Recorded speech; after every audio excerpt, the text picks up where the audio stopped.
First time Jaganmohan Reddy గారు షర్మిల అంశాన్ని, షర్మిల రాజకీయ ప్రస్థానం గురించి ఇండైరెక్ట్గా ప్రస్తావించారు. తాజాగా కాకినాడలో ఆయన మాట్లాడిన మాటలు ఇప్పుడు బాగా సోషల్ మీడియాలో వైరల్ అవుతున్నాయి.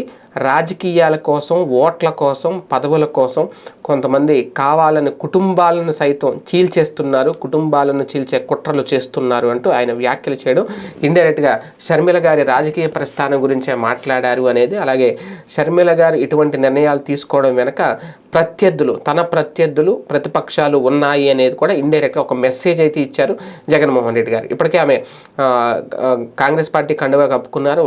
ఒకప్పుడు అన్న వెంట ఉన్న షర్మిల ఇప్పుడు ఒక ప్రత్యర్థిగా మారిపోయారా అంటే చెల్లిలే ఇప్పుడు అన్నకు రాజకీయ ప్రత్యర్థి అవుతారా? అది కూడా తాను పూర్తిగా వ్యతిరేకించే, తనకు బద్ధశత్రువైన కాంగ్రెస్ పార్టీలో కలిసి, కాంగ్రెస్ పార్టీతో చేతులు కలిపి తాను పెట్టిన వైఎస్ రాజశేఖర రెడ్డి గారి పేరుతో పెట్టిన పార్టీని సైతం విలీనం చేసేసి కాంగ్రెస్ అనే ఒక మహాసముద్రంలో కలిపేసి ఆమె ఇప్పుడు జగన్మోహన్ రెడ్డి గారికి వ్యతిరేకంగా ఆంధ్రప్రదేశ్ రాజకీయాల్లో ఆమె ముందుకు వెళ్ళగలుగుతున్నారా? నిజంగా వెళతారా? ఎందుకంటే కాంగ్రెస్ పార్టీ అనేది పూర్తిగా చతికిలు పడిపోయింది. ఆంధ్రప్రదేశ్లో కనీసం ఉనికి కూడా లేదు, డిపాజిట్లు కూడా దక్కించుకుంటుందో లేదో తెలియదు. అటువంటి పార్టీకి మళ్ళీ ఊపిరిపోయాలనుకుంటున్నారా షర్మిల? అది ఆమె వల్ల సాధ్యమవుతుందా? అందుకే ఆయన ఈ తరహా వ్యాఖ్యలు చేశారా జగన్మోహన్ రెడ్డి గారు?